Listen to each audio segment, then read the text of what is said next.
Like, nobody can sit that still.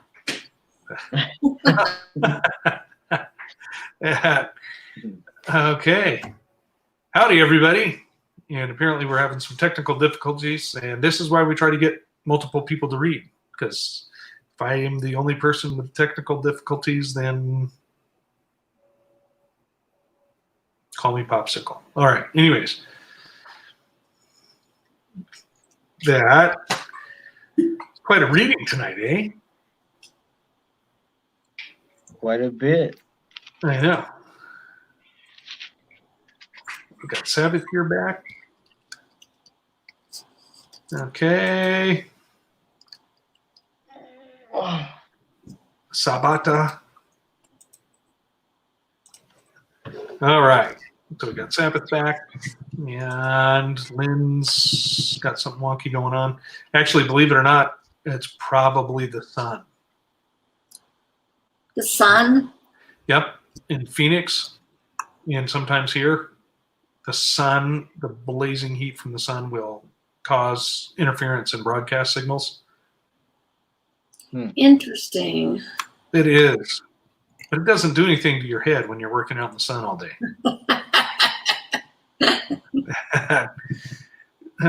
Okay. So let's check this out. I didn't get to write anything down in 14 because I was reading. But what do you guys got for 14, if anything?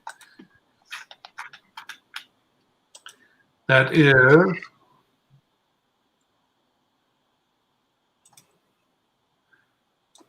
let's see here. Oh, more of their murmuring. Right. What strikes me is, this is almost 40 years. I think the father's just getting really tired of the complaining. Yep. He's like, I've been listening to this for 40 years now. It's the same story over and over and over. Well, it's interesting too because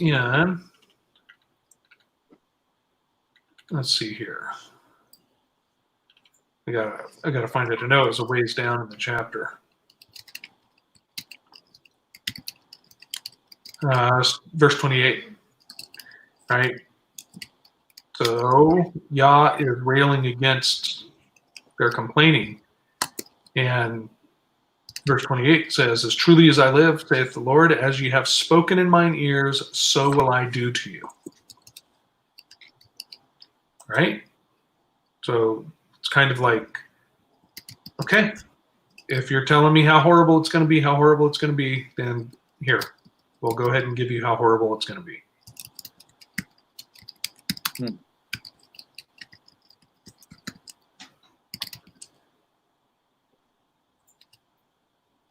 That's a good question, Alvina. I don't know.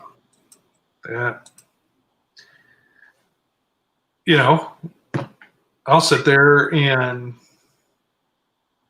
say a quick prayer. Take all the flies away from here, please, and they'll disappear. And that's a huge miracle to me. So I don't know, man. I don't know. I remember somebody telling me a story of a little kid that was walking to school or walking between buildings, and his roof was running out. You know how they have the coverings over sidewalks, like in schools. Oh, right. And it was like, "Father, can you just make it quit raining as soon as I get to and it quit raining." When like the fly thing, when that happens, you're sort of like going, "Whoa, okay." Well, it's interesting too because while we were talking about this, I was thinking about things like Blue Beam Project, which is the ability to project a hologram onto the sky or clouds or other large objects, and it's almost like a setup. I can see a setup from the enemy because they can work both ways. They can perform a fake miracle, But at the same time, when an actual big miracle occurs, people can just say, that's not God. That's just that Project Bluebeam. Interesting. Hadn't thought about that. Well, I hadn't either. It just came to me right now. Interesting. Well, and the enemy can perform miracles. Yeah. Yeah. The quotation mark. There's no prison built that can hold her. Okay.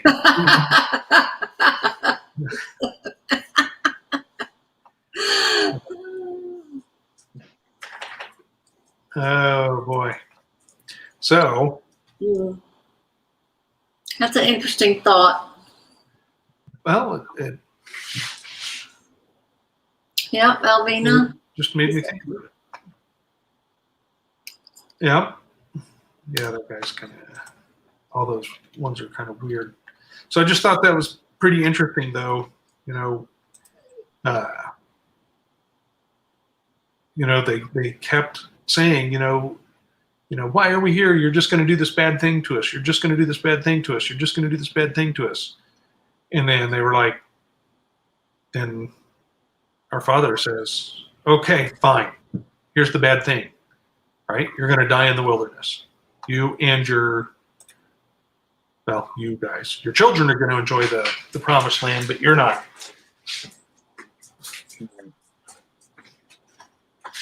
Yeah, you see through, I think, all 5 chapters, Moses and Aaron are constantly falling down on their face for these people over and over and over. And over. I almost fell off my chair.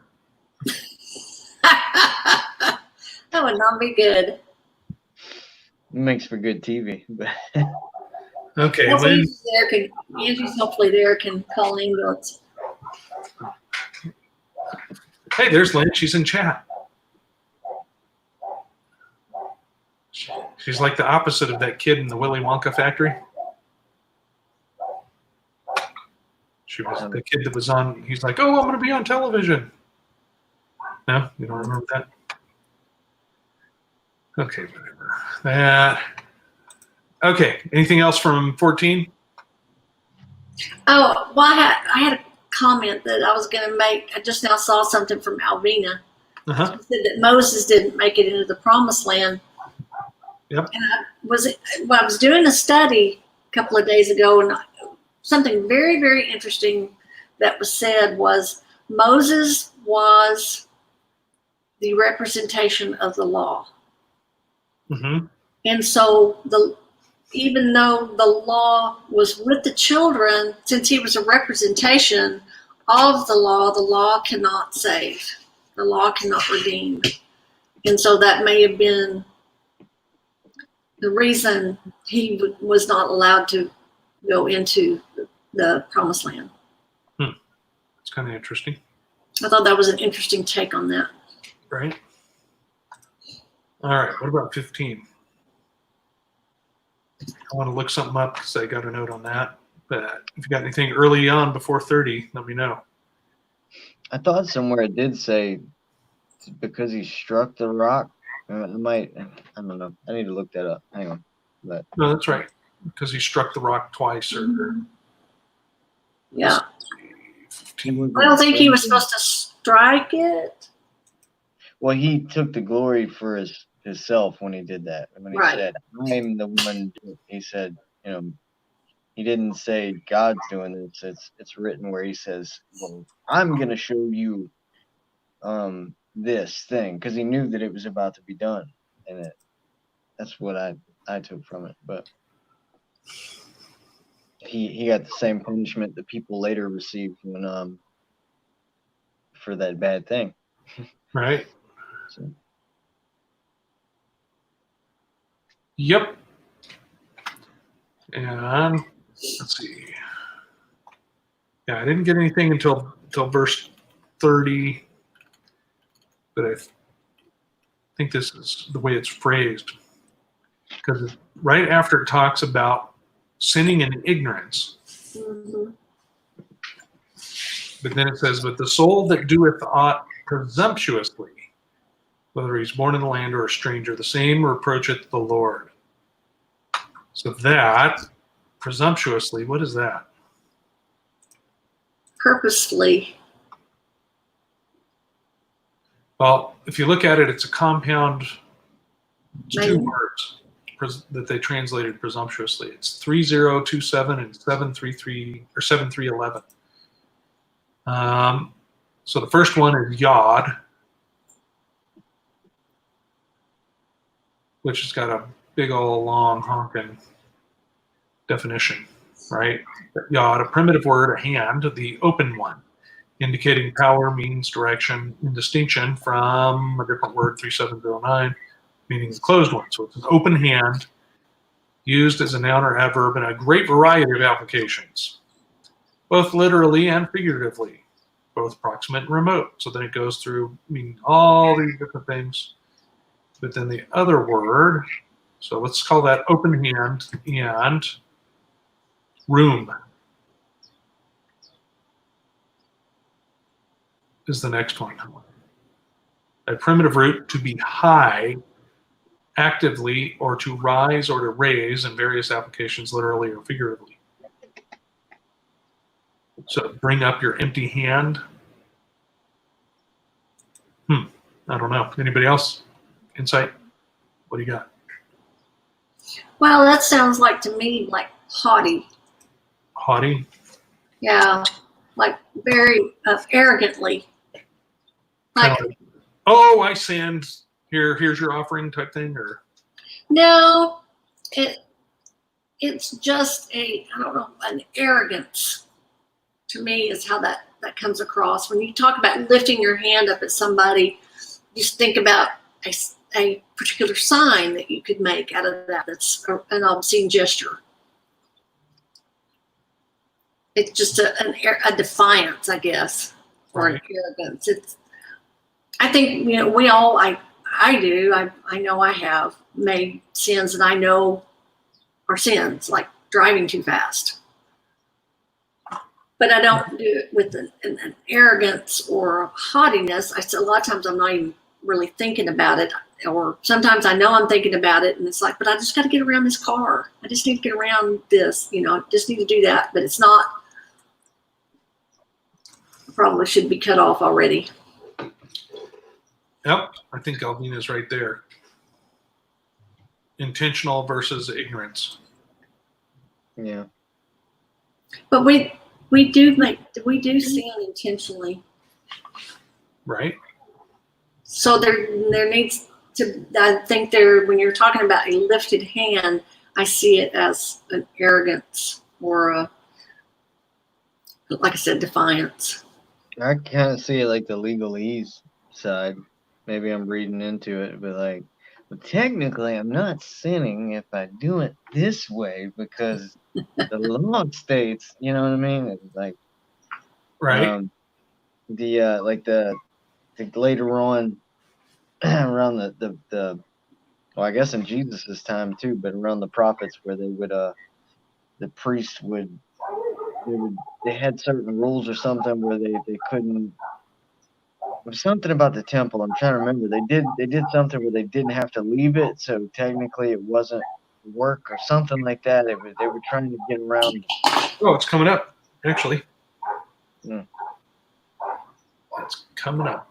That I also got, again, back to the teats, the fringe in 38 and 39.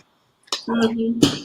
It's just something that I hear over and over again is you hear people that are adopting traditional ways, we'll put it that way, say, we wear teats to show other people how good we are with God. But if you read those verses right there, they're told to wear them to remind the person wearing them of God's law. So you don't get stoned to death for picking up sticks. It's not so everybody can see, oh, look, they're obeying the law by putting fringes on their garments. Well, in the KJV that we read, it says borders. And then Right. a lot of other translations, it says corners. Well, borders and corners are two different things. Well, I think corners is referencing the four corners of the body. So right hand, left leg, right leg is what I think. That's just my opinion. Of course, they didn't wear pants back then. So, Well, but if you're talking about a border, you're talking about an edge. right. So an edge is not necessarily a corner. A corner can be an edge, but an edge isn't necessarily a corner. Right. Well, I've shared that thing talking about the Mm-hmm. Scottish kilt, Mm-hmm. Highlander kilt. That has four corners. But to me, the reason I originally got enamored with that was because it's woven one piece, top to bottom, without seam, and that's why they cast lots for Yeshua's garments, for Jesus's garments, is because it was one piece without seam, and that just struck me when I was looking into the kilts, a great kilt. It's like, wow, man, it's a all in one. It's a long skirt, short skirt, a jacket, a cloak, a blanket to sleep in, your pillow, and it's just Oh, I've seen that where it's a big long cloth and it's wrapped different ways. you fold it up and put it around your waist a certain way, and then throw the excess over your shoulder and tuck it in. But then you can pull it on all kinds of different ways. It's real interesting. Well, here in the Amplified Bible, it says hems In the hems, of their garments. right? You hem your pant legs. No. Well, and think about the Native American fringes. They went all the way around the garment. So Yep. I don't know. Just a thought. Right? All right. Anyways,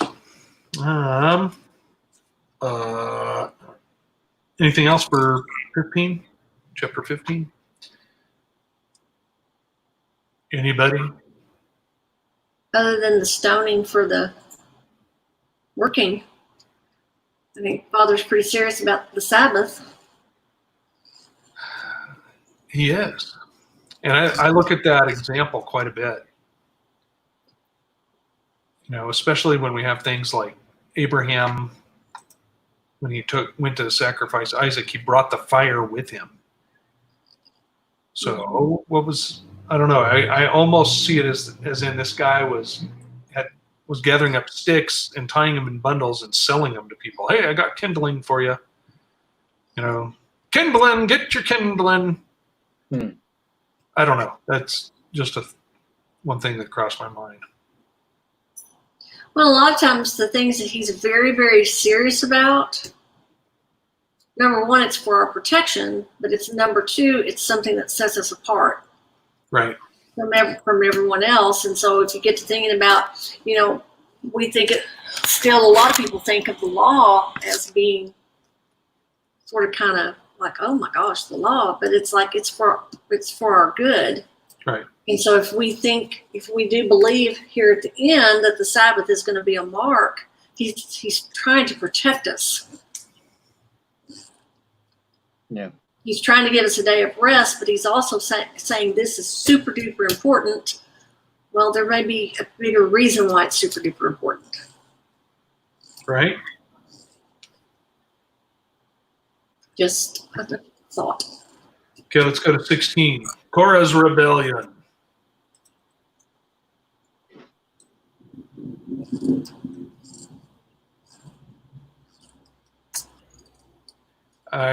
Nothing jumped out at me until verse 9. But I found it interesting because he's running through all the things that the Levites were given. in the position that they were given.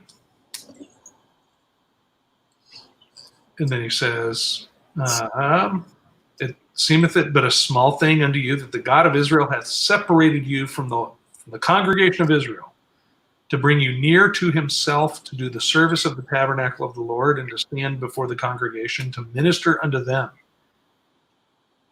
But they want the priesthood also. And I just think that's pretty interesting. They don't think that's good enough, right? And that's kind of, well, we get that a lot with a lot of different things, right? So I'll give you a good example with our society in the U.S. is everybody has to go to college, right? Being a servant, being a plumber, being a repairman, being a mechanic isn't good enough. You can be better than that. You need to be an educated muckety muck. And not everybody's made to do that. Yeah, and I sit there and go, do you know how much welders make? Yeah. Do you know how much plumbers make an hour? Yep. They make pretty good money. You make real good money. Yes. So not everything, I mean, golly, both my parents and went to school, became teachers, got master's degrees. They made almost nothing. Yeah. I mean, in comparison to, what a skilled tradesman makes nowadays. Oh, In Arkansas, I think the starting salary is like $42,000 for a bachelor's degree teacher. it's less than that in Arizona. Like $36,000 in Oklahoma. Yep. And yet for an entry-level welder, it's about that. An hour. Well, you can do that. You can do that for a few years and then become an inspector, or you can keep welding. I mean, it's up to you. $5,000 a week as an inspector for. Yeah. I know some of these, I heard several years ago that some of these pipeline welders, these gas welders, make $75 an hour. Yeah. And they get paid for their truck if they own the truck with the machine on it. The truck will take $11 an hour. So. Well, and even if we're not talking, let's say we're not talking career here. Let's say we're talking spiritual gifts. Or and I have to confess that I do this too. You look at somebody that's gifted in able to see a certain thing or do a certain thing, and you're like, well, my gift isn't good enough. Right. I want that gift. I want that ability. Kind of like the grass is always greener sort of thing. Mm-hmm. Yeah, I mean, I see that because I miss the ability to be able to fix a problem, like financial problem, just immediately. And I guess it was friendship with the world at the time. I didn't understand it that way because I wasn't living a Christian life. But there's times when I think to the material good part of it, like but one, I couldn't handle it at all, and two, it's I didn't have any of the spiritual gifts that I have now, because I was focused on all that, the truck and all the other things. So. Right. That's a good point. Good one, Rand. That's a good point. There was a movie with Carol Burnett and someone else back in the 70s, I think, a TV movie. The grass is always greener on the other side of the septic tank. Mm-hmm. Pretty funny. Yeah. Further down in 16 and 26. Now we often see where it says you don't take the gold of their idols, you don't take the silver from their idols, the brass or anything that's offered to them. And I found this verse pretty interesting because they're told concerning all of Korah's stuff, depart, I pray you, from the tents of these wicked men, and touch nothing of theirs, lest you be consumed in all their sins. So it sounds transferable to me. Well, that too, and like we're being told to come out of Babylon, to come out of her. So what if it's not not just necessarily transferable, but it's also, what's the word I'm trying to think of? You're next to them. Right. If you don't want to get out of Babylon, when he gets ready to pronounce judgment and start taking out some of the stuff, if you're in that proximity, that was what I was trying to think of, is proximity. If you're in that proximity, you're going to suffer that effect as well. Right. And that goes also to thinking about the people that we hang out with, the company that we keep. Right. Just a thought. Rub off on you. Mm-hmm. Yeah. Well, because you're not seeing what's getting ready to happen. You're too caught up in that. You're not willing to get away from it, I guess. Right.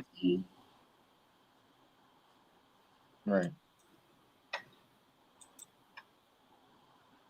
Sorry, Landon, you started to say something. No, you good. I was just because I was talking with someone the other day, and after, in the midst of the conversation, I had this sort of like epiphany on some of the things where it says, like, at different times they shall be cut off from their people, and I was using the Sabbath as an example, but it's like, if you're like, well, I'm gonna work one Saturday versus having fellowship, do you not cut yourself off from that?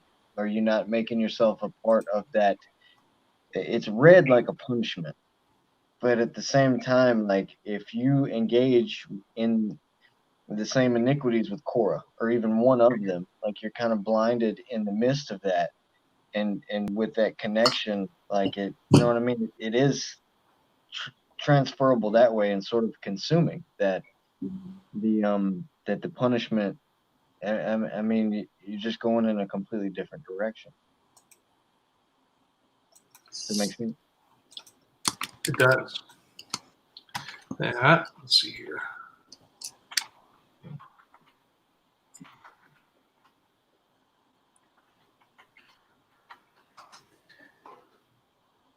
All right. I thought it was interesting that the fire holders that they were using that were not originally holy became holy. Yeah. I hadn't seen that before. They were offered.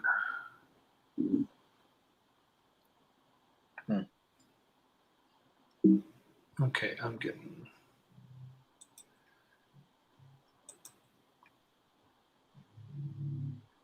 Funky here.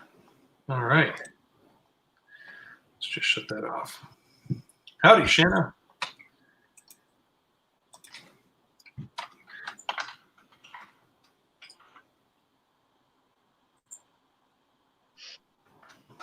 Probably getting some sun interference here too. All right. Actually, that's what they call them, sun outages. Interesting. All right, let's go to 17. Did you get anything for, actually at the end of 16, not quite the end, but they're murmuring again. Imagine that. And in 46, he tells Aaron to take a censer, put fire therein from off. Moses tells him, from off the altar, and put on incense, and go quickly into the congregation, make an atonement for them. For there is wrath gone out from the Lord. The plague is begun. And it doesn't say what the plague was. Is it just death? But it knocked out what? 14,700 people. That's a bunch.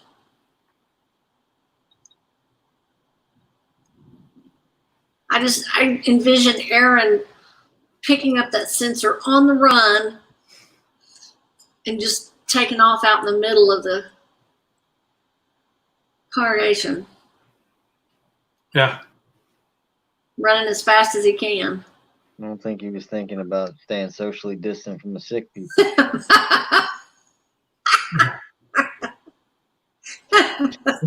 He's, We'll have to try that out. Go down to your local grocery store with it. Oh, funny. All right. What is 17 short chapter? I didn't get anything out of that. I was juggling. What did staff? Yeah, it's my imagination can be wild with that. When I was thinking all the different staffs, what they might have looked like. But Howdy, Jimmy's children.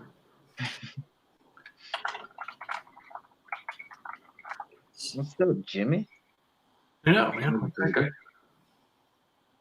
Hey, I wonder if that's the same Jimmy from Tucson that used to be around all the time. All right. Anyways, the if you haven't seen it yet, there's a documentary called the Traditions of Glastonbury.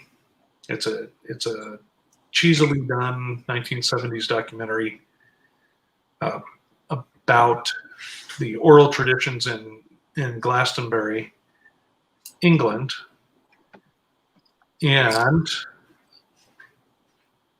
covers they have an oral legend that goes back before recorded history there, that this fellow Joseph the Tin Man was Joseph of Arimathea, and that this child he used to bring with him to the British Isles was Jesus or Yeshua when he was a child. And anyways, there's a tree, there's an almond tree there that they claim came from the staff of Aaron. And I've seen that. it's interesting in the I don't know but the claim is that every year it blooms when all the almonds bloom in Palestine. But then it's like another 3 months or 4 months before they bloom in England. So it's, I don't know, check it out if you like that type of skippy film strip sort of teacher has a hangover documentary.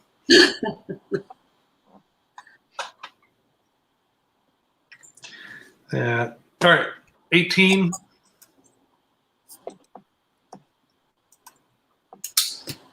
And I got nothing from that one too because I was reading.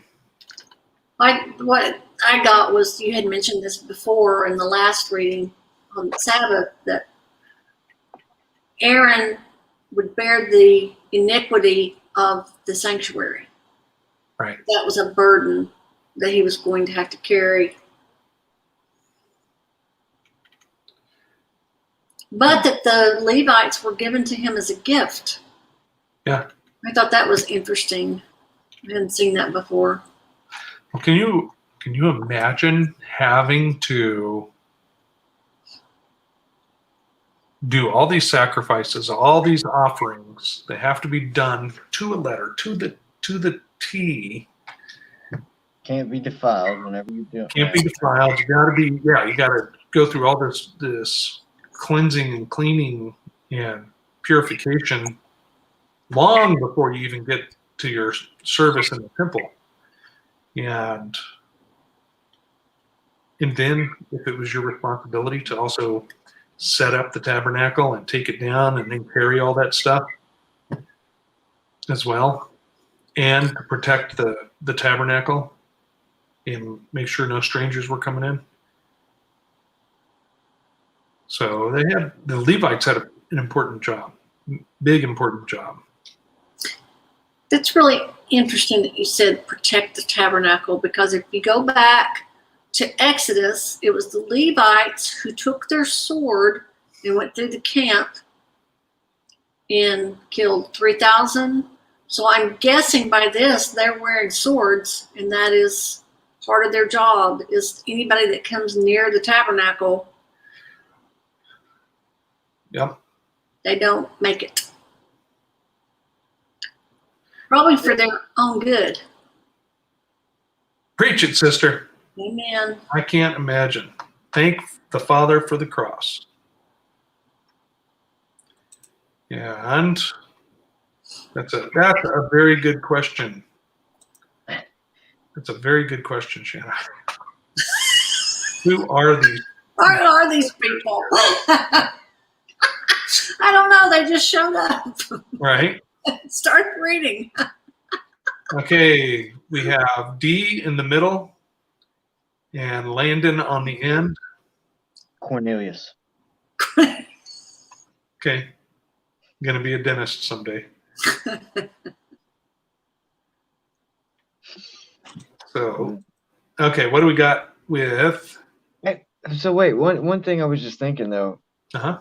it just again my mind wonders, like if you sojourn in that sort of environment, like would you even want to be in the so you got 3 tribes on the north, 3 tribes on the south, 3 and 3.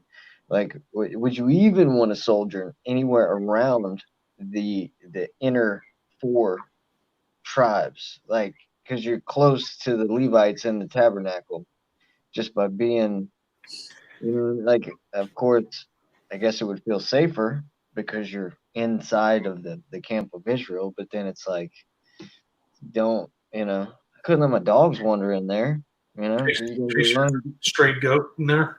Right.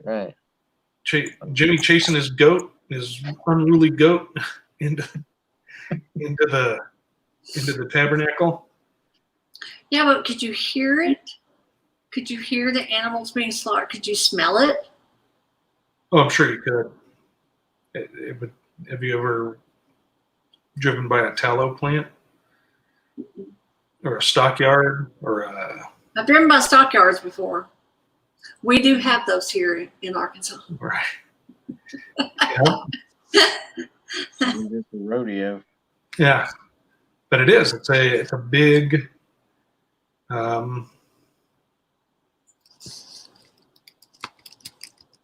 It has to be a lot. Well, figure if they're all going by the law, there wouldn't be a lot of sacrifices. But then you look at when they dedicated the temple, and each of the heads of the tribes on each day bought, like, what was it, a whole mess of oxen and a whole mess of sheep and a whole mess of goats and a bunch of 20 oxen, 70 oxen, something like that for Yeah, a each whole lot. tribe. Like, And then it's the same way when Solomon dedicates the temple too. It's even more. It's like, Like 10,000 or something like that, isn't it? yeah, it's just Yeah. a huge volume of sacrifices.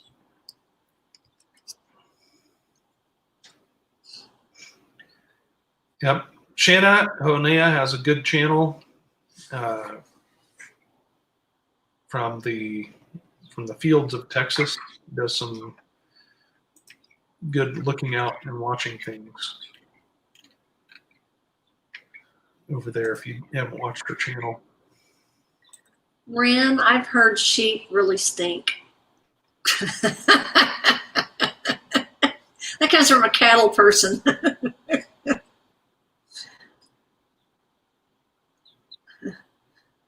Indian pits. German. Oh, I was thinking like Native American. I think maybe she's talking. No, the Landon looks like Indian because it's lowercase L on his name. Oh. I got you. Oh, interesting. All right, y'all got anything else? 2 dogs are gonna go for a walk. Okay. In that case, thank you very much, Dee and Landon and Lynn, Yes, sir. wherever Lynn is now. And we're His laptop's like going, hurry, hurry. He knows when it's ready to close out, I guess. it's because you said the W word. Ooh, yes. That's Yeah, it. I can understand that. Yes. Yeah. They also understand LEASH. Anyways, okay. Thank you very much for helping. Thank you everybody for joining, and we'll be back to talk about the special study series in 2 days. We're going to look at the fields. We're going to read over that chapter before we dig into it. And until then, have a blessed and wonderful existence here while we're here. And remember, Abba, our Father, is in charge. So that's it. Love you all. Talk to you soon. Bye. Gotta get my hand in the center. There we go.